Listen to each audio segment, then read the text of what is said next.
Hi everyone, my name is Shweta Ahlawat and I qualified my NET-JRF in December 2023. All credit goes to A.S.S Science Foundation Academy. Now they provide us very concise and updated material. Also they provide 4 booklets which contain all highlighted and important point which is very helpful in exam.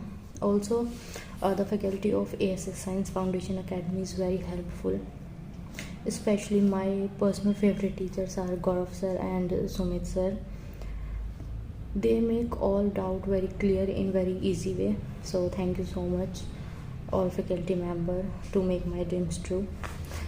I'm telling you guys, if you go with the 100% guidance of Gaurav sir and Sumit sir, so you got very good marks in your first attempt in both paper 1 and paper 2. So if you are the student of environmental sciences and wants to go in the research field and teaching field, so you should join the A.S.S Science Foundation Academy, which is very helpful.